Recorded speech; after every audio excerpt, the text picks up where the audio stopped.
Hey guys, welcome to another week of J. Avenue's podcast. And earlier, a few days ago, actually, I mentioned how sometimes there are people who they kind of drown themselves in distractions and numbness as a way of coping. And sometimes, if we stay stuck there, we tend to lose the definition of who we truly are. We tend to lose ourselves because we've been so numb for so long. We forget how we feel, we forget what we think, and of course that isn't healthy. So while it's okay to numb the pain, you shouldn't stay stuck in that way, because then you're numbing the pain so much that you forget what that pain really is, what's the story, what's the lesson behind it.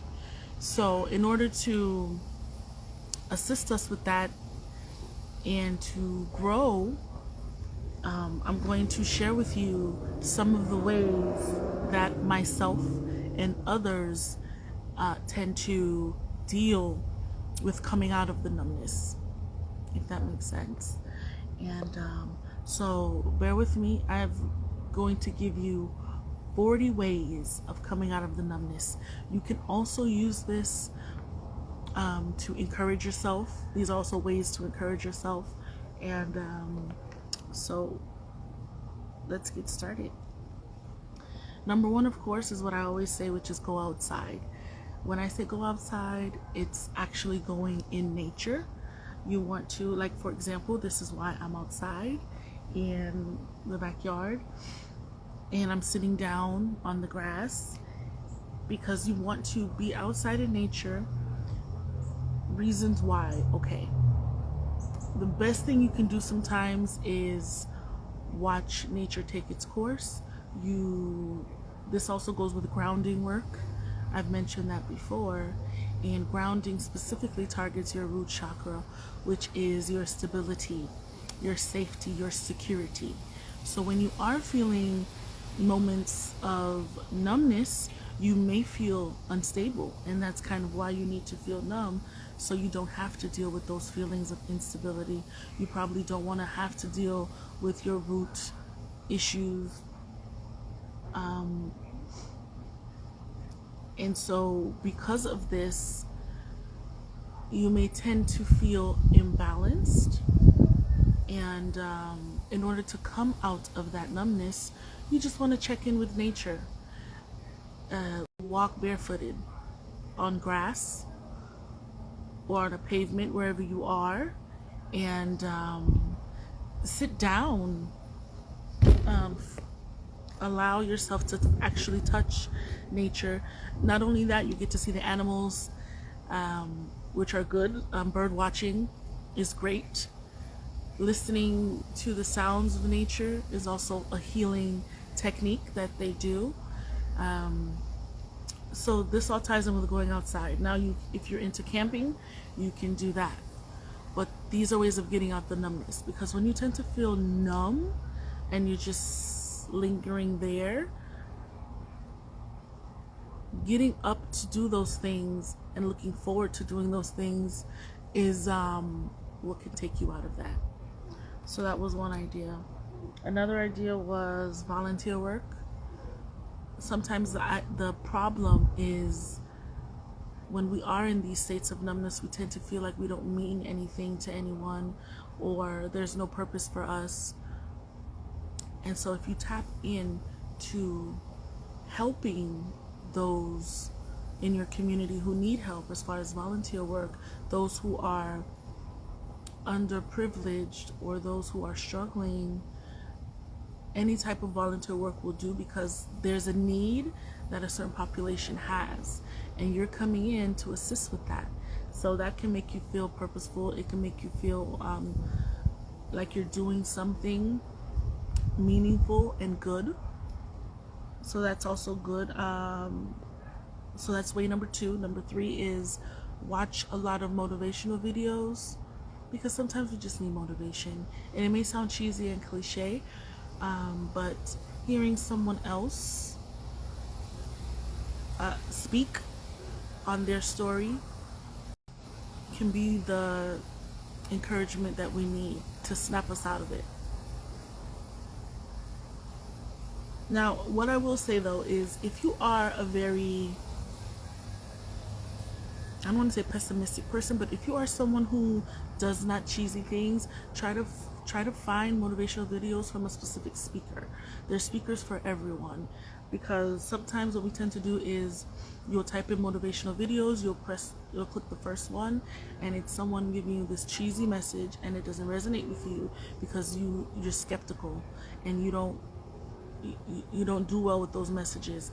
So find a speaker who either reflects a part of you, someone that you actually like or connect with, and include that into the search when you're searching these motivational videos. And I'm pretty sure, especially if they're a celebrity or someone of certain status, they'll have something that they said that has been inspirational. Number 4 is obviously hang with close family and friends. If you don't have close family and friends and you have distant family and friends, you can schedule time with them. It doesn't have to be anything formal. It could just be like a hangout that you pass through, but spending close times with family and friends tends to bring us out of the numbness unexpectedly, because sometimes you go there already feeling numb, and by the time you leave, you had so much fun that you're already out of it. So check in with those individuals. Of course, this is only individuals who would help the cause. You do not want to be around someone who is overly critical of you, or disrespectful, or people you have issues with. So definitely stick with the people that you tend to like. That was number 4. Number 5, play with animals and children. Why? Because there's a certain innocence that's there, and so a lot of us tend to, you can't go wrong, because they're innocent. And no matter how much of a hard shell you have put up, when you see children, animals, there's a certain glow that comes to you, and it kind of just also snaps you out of that. So that's another suggestion. Number 6 is go fishing.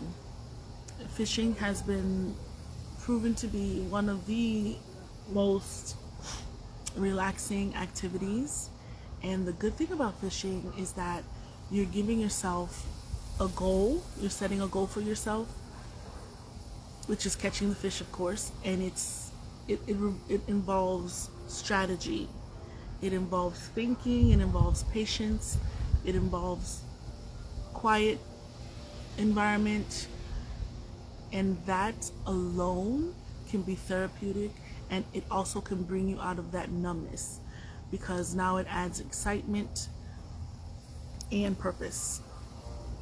So you're basically giving yourself things to do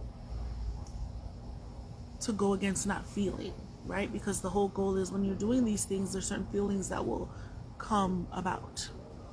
Number 6 was go fishing. So number 7 now is get lost on purpose. I've done that before.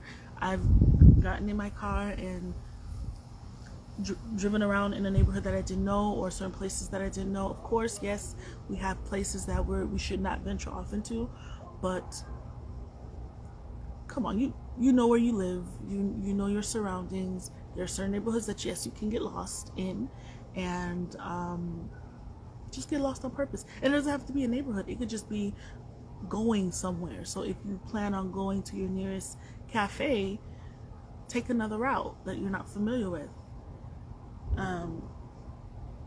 and just kind of allow yourself a good 10 minutes to 15 minutes to get lost on purpose. And then we all have our GPS, you're fine. So that's great. The reason why getting lost on purpose helps is because it allows you to try to redirect yourself. It's redirection, and it's coming from your own intuition. It's coming from your own ability to connect, right? Sometimes, for example, where I live, the streets are by numbers.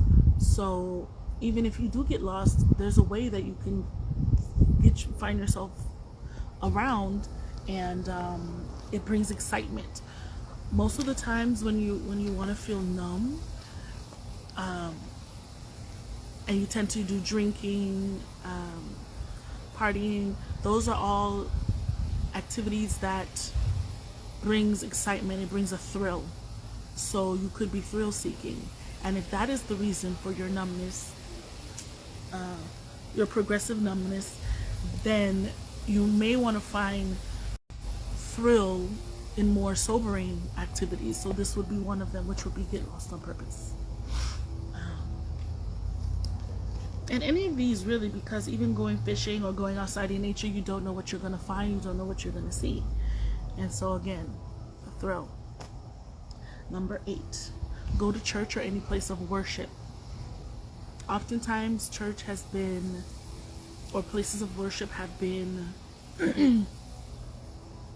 safe spaces, where they're kind of environments where people are welcomed. So they're welcoming environments.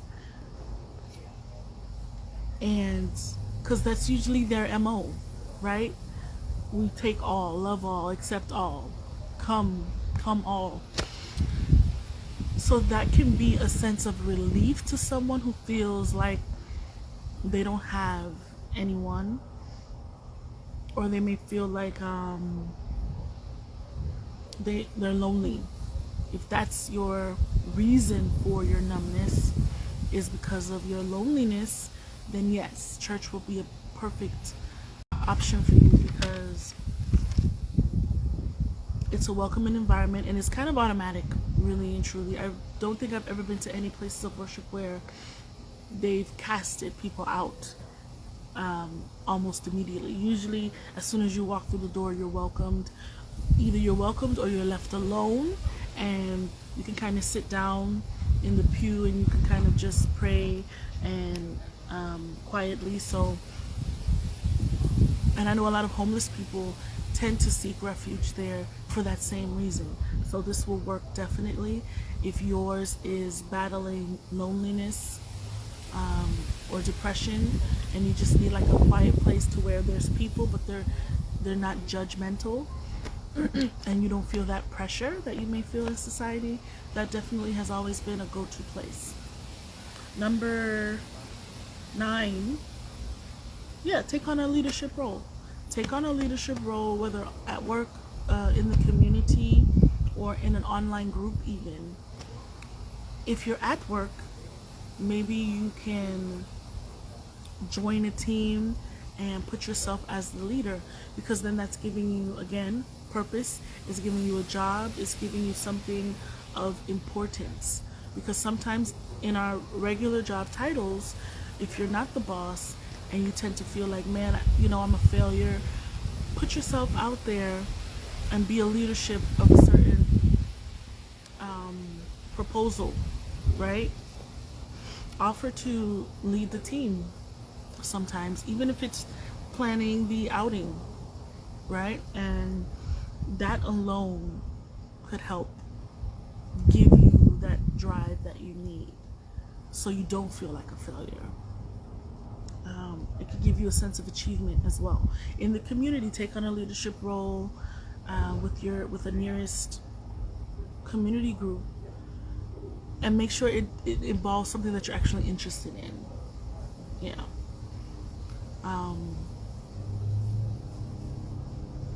Another thing you may want to do is take on a leadership role in an online group, like I said.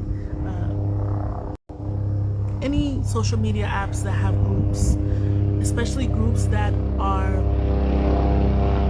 tailored,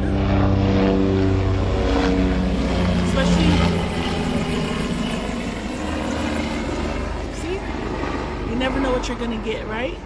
Exciting. Focus on social media groups, especially that are tailored towards the reason for your numbness. So if it's depression, loneliness, whatever it may be, join a group like that. Take on a leadership role, because then now you're also dealing with people like yourself where you are trying to get them out of numbness as well. So you're all figuring it out together. And as the leader, it's a responsibility. And that responsibility, just having that alone will be enough drive for you to get up and do it, because you have other people relying on you. And that leads into my next one, which is number 10, which is also motivate others. I just said that because when you motivate others, there's a responsibility that you have, not only for your numbness, but someone else's. And honestly, some of us are so, I guess, altruistic, you could say. We're so giving, we're so considerate of other people that we would succeed more. We'll be more successful at getting others out of numbness than ourselves. That's what I want to say. And you know it's true, because sometimes if you see your friend, think about it, you could be depressed yourself and no one know, and you can recognize a friend of yours who's also depressed, and you'll be the first one to call them. Hey, how you doing? You're okay? Just checking on you, just want to encourage you. You'll give them all that motivation. You'll do all these things for them because that's your friend and there's a duty there. But when it comes to yourself, there's this idea that we are afraid of maybe being selfish, where we don't recognize that this is just self-care, not selfishness, and we kind of can't discern between the two. So we have a hard time showing up and being there for ourselves as far as battling sadness and grief and depression and any issues that you have, debt, divorce, anything that you have. We tend to put ourselves on the back burner. We put ourselves last. We feel guilty to be selfish. But if someone else is going through the same thing, we're so quick to go for them just to show that we're a good friend. So motivate others. That may be a strategy. If you're the person who likes to help others a lot, use that to encourage yourself and bring yourself out of numbness. Because the same messaging, after a while, the same messaging that you're giving to everyone else, it'll linger in, it'll simmer into your brain, and then you'll be able to bring yourself out of that. Because usually people who motivate others naturally tend to think that they don't have anyone of their own to go to, so then you have to do that for yourself. And if that's you and you still have a hard time, then maybe your issue is finding worth and value in yourself to be there for yourself in that manner. Because you have all the tools, you have all the knowledge, so why aren't you bringing yourself out of numbness? It could either be you kind of want to have someone to do that for you, so you could feel like someone cares. But the fact of the matter is, there will be times when there will be no one there.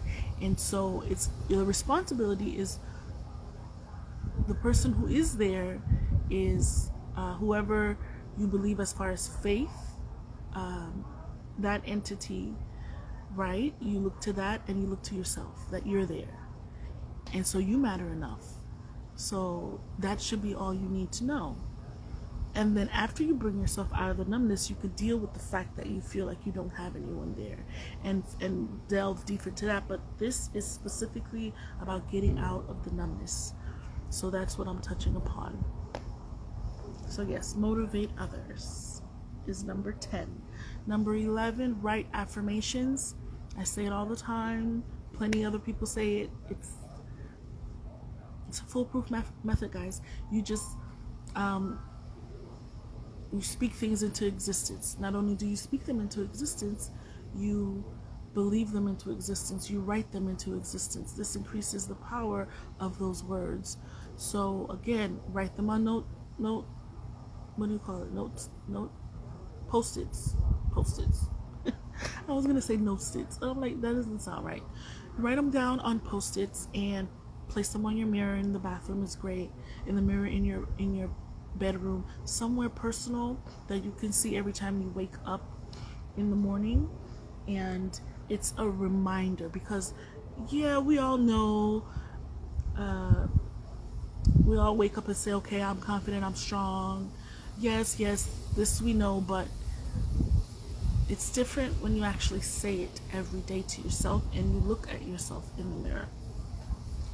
There's something that happens. It has more power. It feels more real. And so yeah, that's definitely one of them.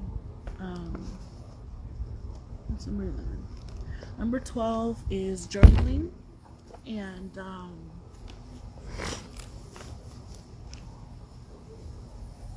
number 12 is journaling. And the reason why journaling is definitely needed, because again, you get to process those thoughts, you write them down, and we tend to share more of ourselves, more of our subconscious when we journal. The things that we'll write down and not share with the world, there's more there than what we actually do share. So I can write down maybe 5 pages of personal and secret and private information that I'd never share with anyone. So there's a difference there. So journaling is definitely good. Projects are good to get out of numbness. When I say projects, like, we're not talking about science fair projects, unless that's your thing. But create something. If you are great with your hands, you want to build something. Challenge yourself. I've seen so many guys and women at Home Depot looking up things and items they have no idea what they're looking for, but it's a great therapeutic place for them, and it makes them, it forces you to get up and do something, right? So you're up and if you make a promise to yourself to do it, you have to do it. If you need to get a new shelf, build one. So definitely that works. If you are into DIY, I'm a DIYer. If you're into DIY, find something that you need around the house and learn to do it yourself. Do it yourself. That's what I mean by projects. Take on actual projects that involve your hands, your skill set, and handiwork. And there's no excuse now, because there's so many tutorials available online to help you. So what's your excuse? You can literally find a tutorial on anything. And I mean anything. Build a terrarium. One of those hydro terrarium setups. I forgot the name. They have an actual term for it, but it's hydro something. Build one of those. So that's also a great one. Another one, which is number 14, try out a new recipe. And not only try out a new recipe, but work at it until it's perfected. So you may try it once, give someone to sample, and they're like, oh, it tastes good, it tastes cool. Try to make it better, try to make it better, try to make it better. So it's this constant improvement of this recipe until you have excelled at it. And I think that's the trick. Not only just to try a recipe and be like, okay, yeah, I did it. But not only did I did it, but I worked at it continuously until it was perfected. And the reason why you want to do that is because it just shows you the transition of life. Practice makes perfect. And you're actually implementing that and putting that into a realistic situation that hits close to home, because you're actually doing it. So, and you're actually seeing it play out. So you're reconfirming that yes, practice does make perfect. And just like myself as a human being, as an individual, maybe I don't feel perfect, maybe I don't feel good enough, so, or maybe I don't feel successful enough, so then you can tell yourself, okay, with more improvements and more self-improvements, more practicing, I'm getting better and better and better. It creates more sense of value, and self-awareness, self-love, all of that ties in. So continue to do these recipes so you can watch it play out in that activity to reconfirm what we already know in our reality. So we're like connecting the dots here. And again, this is to bring us out of numbness. 15, of course, most of us have done this music therapy. Music therapy could not only be listening to music, it could be creating music, it could be learning a new instrument, writing a hook, producing a beat. Music therapy. Music is like medicine to many of us. It puts us in a vibe, it puts us in that zone, especially if we tap into the type of music that goes with how we're feeling or does the opposite, right? Brings us out of how we're feeling. So it's just being more relaxed. So that's fine. This one is really good. Okay. So one of the key ones that I've done is number 16, which is to take more cleansing showers. What I mean by that, yes, we all shower every day. We should. No judgment, but we should. But you can either take more showers as far as numerically, but the key here is cleansing showers. Not just a shower to be clean for the day. This is more a spiritual thing of cleansing. So you can use Epsom salt is really good because it's also healing and relaxing. So these are more healing showers. And some people use Florida water, they use moon water. You can use various things, oils, special soaps, right? You can use special scented shower products. Main things that I like to use as well is eucalyptus, lavender, peppermint, tea tree oil, and but yes, these showers, when you're doing it, when you're taking these showers, the key is visualization. As you're showering in the water, imagine the water falling onto you, right? And you're taking that in, and from your head to your feet, right? That's how we cleanse our energy. Cleanse it from your head to your feet. Imagine it, close your eyes, take it in. Don't think about what you had for breakfast. Don't think about the coworker that pissed you off. None of that is in your mind. You're only focusing on visualizing the water falling over your head, and it's taking all that negative energy, loneliness, doubt, frustration, fear, anxiety, hurt, pain, grief.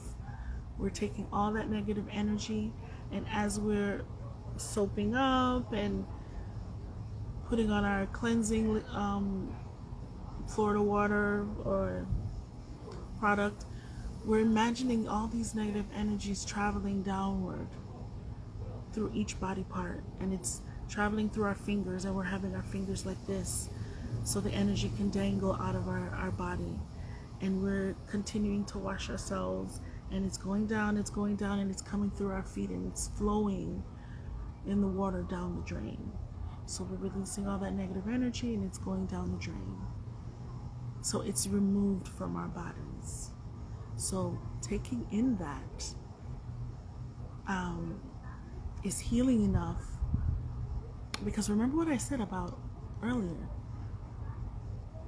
There's something that happens when we're actually physically doing something, when we're speaking it into existence, when we're feeling it into existence, when we're visualizing it into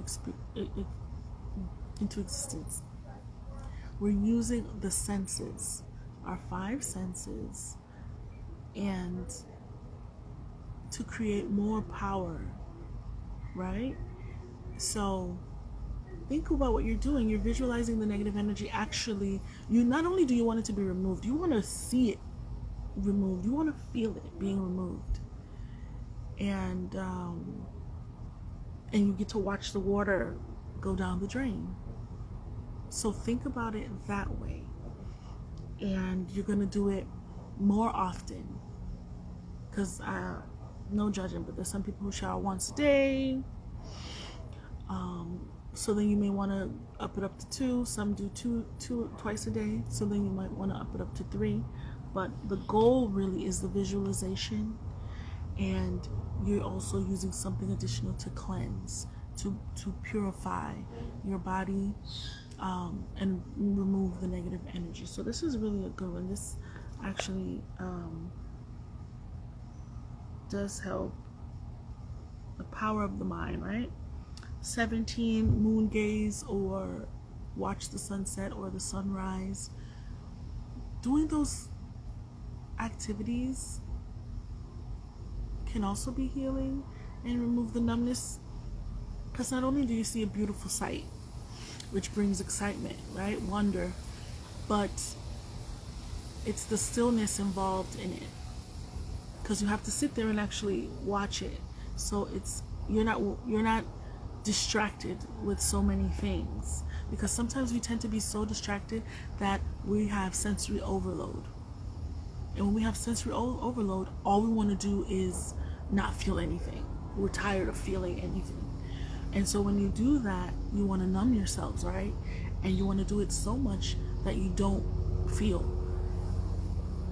And that can be definitely detrimental. So why not numb yourself in a more healing way, so that what you do feel is not an overload, it's something actually positive.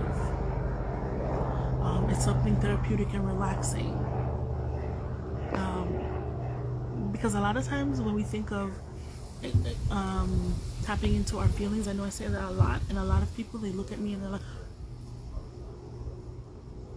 and I'm like, okay, relax, because number one, there are 1,000 feelings out there. And I feel like everyone thinks that in order to feel, it's something negative. Oh, you want me to feel my hurt? You want me to feel my loneliness? You want me to feel sadness? I don't want to do that. I don't want to do that. I'm tired of feeling that. I'm not built for that. But there's happiness there. There's peace. There's feeling relaxed, feeling calm, not feeling stressed. Those are all still feelings. Those are the feelings that you the goal is to get to, right? So make no mistake, I mean, even numbness, when people say, oh, I feel numb, it could just be that I feel numb as in I don't feel any pain. But then are you really feeling numbness because you don't feel any pain? Maybe you feel contentment. Maybe you feel at peace. That's still a feeling. So you're not completely numb. You're just numb to the negative stuff. So these are activities that force you or could help you feel on a more positive part of the spectrum. And that's the goal. So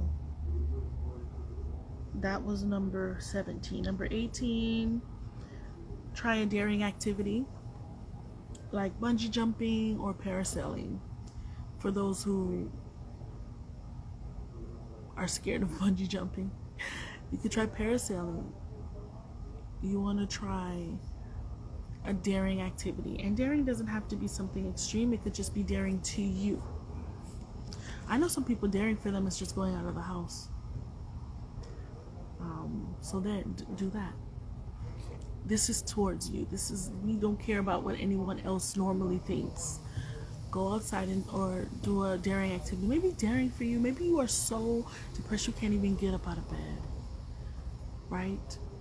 So daring to you might be just going outside to check the mail. Do it. Do it. And so daring for you. Think about it. Do it. Even better, to even help you with that, set an alarm. Set an alarm, mark it on your calendar, make it an appointment. Whatever you have to do to force yourself out to do it. Because sometimes, and if you go on Groupon or any of those apps,